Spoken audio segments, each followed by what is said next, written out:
After 15 years in real estate, I learned this. Big losses usually begin with small, rushed decisions.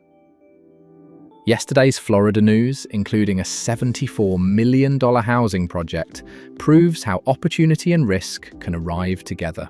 Sunshine does not erase bad numbers. Watch closely. Understand the structure. Question the promise. Protect your money and choose with knowledge, not emotion.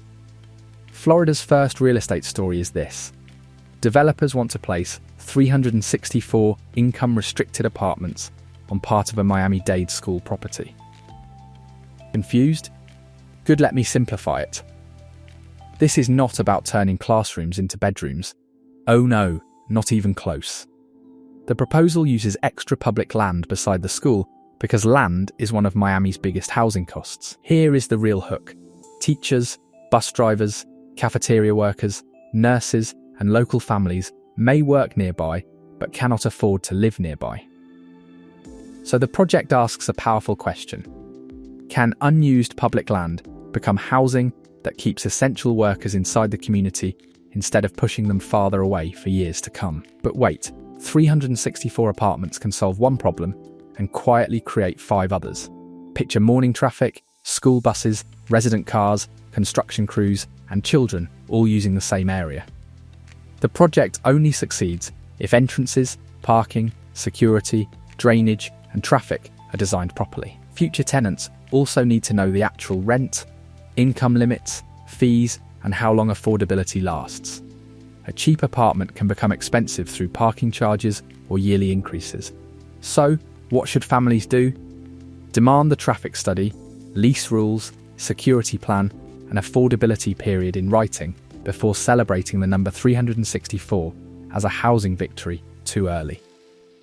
Okay, second Florida news. This one sounds like a success story. A $74 million construction loan is moving a Fort Lauderdale housing project forward. Big number, right?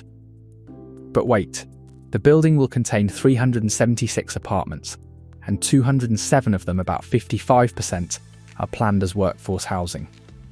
What does that mean? Not free apartments, not government giveaways. It means certain units will be reserved for households earning within approved income limits, including teachers, nurses, police officers, hotel managers, and other workers priced out of the area. The project replaces an older hotel site with an 8-story building near jobs and transportation. Sounds promising, but the word workforce can hide a lot, and that is where the real story begins for local families today. Here comes the catch. These apartments may serve households earning up to 120% of the area median income. Ooh, that can include families earning 6 figures, depending on household size. Helpful? Yes. Deeply affordable? Not necessarily. The project also receives city and county tax incentives. So residents deserve to know what public value comes back. Ask the uncomfortable questions. What will the restricted rents actually be? Are parking, utilities, application charges, and amenity fees included? How long will the restrictions last? The current plan says 30 years. Good, but only if enforcement remains strong. A shiny building can still fail working people when affordable is calculated on paper instead of compared with real paychecks, childcare, transportation, insurance, and monthly groceries. Third Florida News Miami has approved a $243 million redevelopment plan for Alapata. Sounds exciting, right? New roads, drainage, public spaces. And affordable housing could finally reach a neighborhood that has waited years for serious investment. But hold on, this is not one giant check arriving tomorrow. The plan works over decades by capturing part of the future increase in property tax revenue as land values rise. In simple words, the city improves the area, property becomes more valuable, and some of that new tax money is recycled back into the neighborhood. Smart idea? Potentially, yet the real estate question is sharper. Can Miami improve Alapata without pricing out the residents and small businesses who stayed through the difficult years? Today, here is the danger. Redevelopment can fix a neighborhood, and still hurt the people living there. Strange? Not really. Better streets, safer parks, and new buildings often push rents and property taxes upward. A renter may celebrate cleaner sidewalks in January, then receive a rent increase in June. A family-owned shop may gain more customers but lose its lease. That is why residents should not be satisfied with the phrase affordable housing. Ask how many units, which income levels, how many years, and whether current residents receive priority. Homeowners should also watch repair grants and tax relief. The test is simple. When Alapata becomes more valuable, will its original community share the benefit or become the price of progress? Fourth story, an old mobile home park near the University of Central Florida could become a 226-unit apartment development. Wait, why should you care? Because this is not only about adding apartments, it is about replacing one of Florida's cheapest forms of housing with a denser project that may carry higher rents. The site is described as a former park, so do not imagine 226 families being removed tomorrow. Still, mobile home communities often serve retirees, workers, and families who cannot afford conventional apartments. Developers see valuable land near a major university, jobs, and transportation. Florida sees a chance to add more units. But the hidden question remains, are we creating new affordability or simply replacing low-cost housing with a more expensive version? Now look closer. The Live Local Act may allow the project to move through a faster approval path if affordability rules are met. Sounds efficient.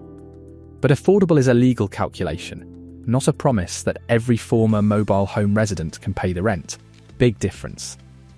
People should ask how many of the 226 apartments will be restricted, what the actual monthly rent will be, and whether parking, utilities, internet, or mandatory fees are extra. Nearby residents should examine traffic, stormwater, transit, and student demand. More density near a university can make sense. Come on, it may even reduce long commutes. Yet the project succeeds only if the new homes match real local incomes, not just a formula on paper. Alone, Fifth Florida News and this one is not about prices. A partial roof collapse at an assisted living property in Bradenton forced about 157 seniors to leave their homes. No injuries were reported, thank goodness, but the building was declared unsafe and essential systems were affected. Think about that for a second. A housing failure suddenly became a healthcare emergency. Residents did not simply lose rooms, they risked disrupted medication, transportation, records, routines, and specialised care. The official cause was still under investigation, so blaming anyone now would be irresponsible. But the real estate lesson is immediate. Senior housing is not just hospitality. The roof, electrical system, fire protection, and emergency plan are part of the care itself. For everyone involved today. So what should families do before choosing senior housing? Look beyond the lobby. Please, a beautiful dining room tells you nothing about roof age, structural maintenance, or evacuation readiness. Ask when the building was constructed, when major systems were replaced, and whether recent engineering or inspection reports exist. Review state licensing, complaint history, ownership changes, and emergency procedures. Then ask the uncomfortable question: if residents must relocate, who pays, who moves the medication, and who protects continuity of care? Keep copies of identification, insurance, medication lists, and legal documents outside the facility. This incident does not mean every older building is dangerous. It means one thing clearly: real estate must remain functional for healthcare to remain safe. Every day. Sixth Florida News this one is about who controls the waterfront. A proposal would turn the former Miami Sea Aquarium site into a marina with 325 wet slips, including about 90 spaces for yachts longer than 80 feet. Plus storage for 500 boats. Huge, right? Developers see demand from wealthy boat owners who need deep water, security, maintenance, cruise, and quick airport access. Supporters also see jobs, lease revenue, tourism, and new life for an outdated property. But wait, this is not ordinary parking. It is scarce public waterfront being shaped around an extremely small, wealthy market. The real estate question is simple. Who benefits most when luxury demand decides how valuable coastal land is used? Now comes the environmental part, and honestly, this is where the story gets serious. Biscayne Bay has already lost a large share of important seagrass areas. Bigger vessels can create wake, propeller damage, fuel risk, noise, and pressure for dredging. Oh, and one more thing. Public access. Will families still be able to fish, walk, kayak, and enjoy the waterfront, or will most of the sites serve private yachts? Residents should watch the environmental permits, submerged land agreements, public access guarantees, storm plans, and who pays for damage or maintenance. A marina can bring real economic value. Fine, but once seagrass is destroyed or public access disappears, rebuilding either one may be nearly impossible. 7th News, an industrial warehouse built in 1989, sold for about $40 million in Sunrise. Your first reaction may be, for an old warehouse? Exactly. But here is the trick. Investors are not only buying concrete walls. They are buying location, land, highway access, tenant income, and proximity to millions of customers. The property covers about 132,000 square feet on nearly 9 acres, working out to roughly $303 per square foot. That sounds expensive for an older building, but South Florida industrial land is difficult to replace. E-commerce, medical supply, food distribution, and construction businesses all need nearby storage. So, the buyer may be purchasing something more valuable than age or position inside a crowded, growing region. Still, do not confuse a big sale price with an easy profit. Come on, old buildings come with old building problems. The roof, electrical systems, loading areas, fire protection, drainage, and energy efficiency may all need investment. Insurance and hurricane exposure can also eat into income quickly. Investors must examine tenant leases, vacancy risk, repair costs, rent growth, and what happens if one major tenant leaves. Small businesses should pay attention too, because rising warehouse values often lead to higher storage and distribution rents. The lesson? Florida's property boom is not limited to homes and condos. Sometimes the most valuable real estate has no kitchen, no bedroom, and no ocean view, just access to customers. 8th and final Florida News, Tampa is considering something much larger than a baseball stadium.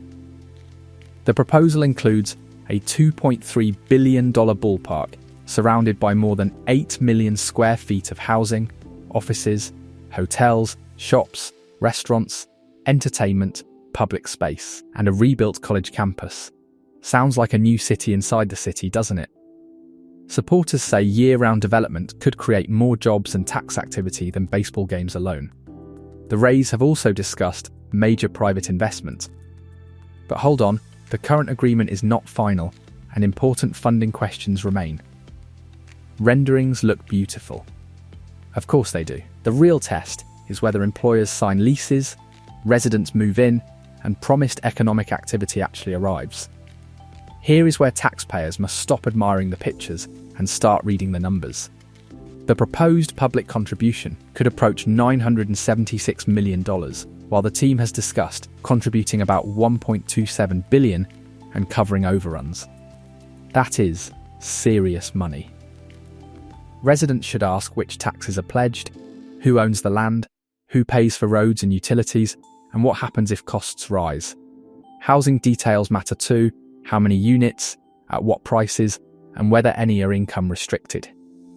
The rebuilt college campus must not become an afterthought. This project could transform Tampa for decades, yes. But an exciting district is not guaranteed success. Potential is not profit, and a promise is not a completed building.